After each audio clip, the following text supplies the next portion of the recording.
O khelang buba bahai kholang shubani bolong lewang ro.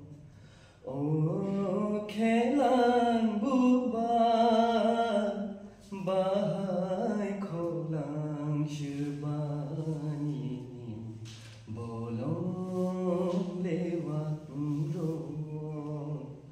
O khelang buba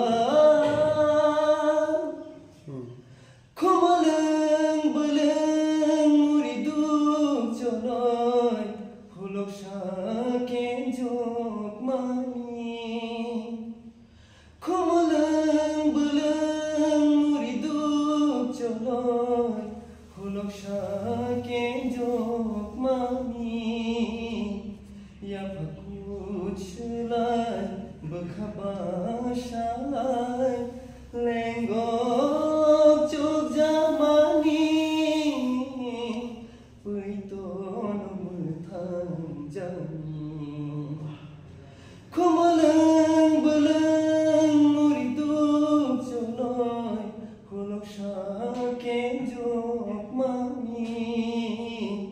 Ya pakut shelai bekhaba shalai lenggok jok jamani puiton muthang jani. O khelang buba bahai kholang shubani bolong lewang ro. O khelang buba. Next song. Sorry, my tag. Another one. Zekun. Masa tepat deh. Sir, oh, cleaning texture sakla. Aku nak lihat sempit nasi lah, sempit lah. Different type of pattern. Kalau dia buzinan buzinan. Zekun singer nih.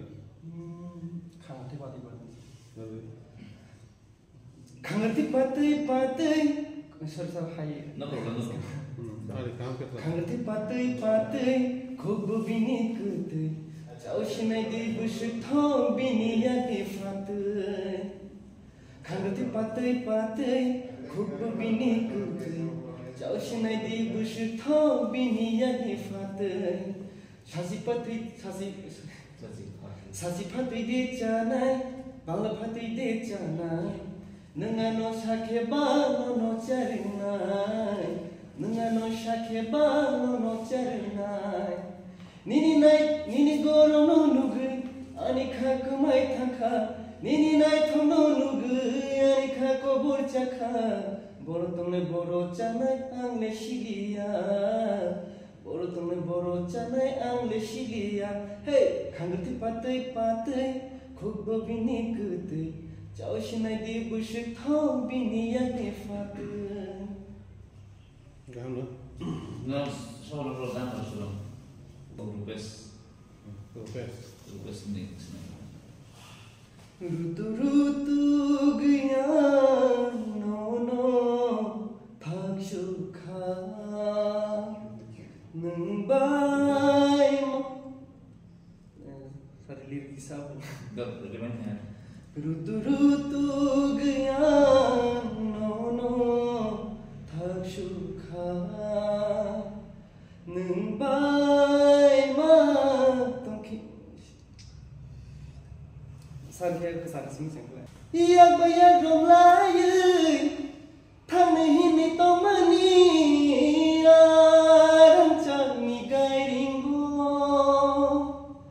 Kabai kamanju, nugle mani iman no tongru gui tangka. Kapangani loge shano. Sajung lama merang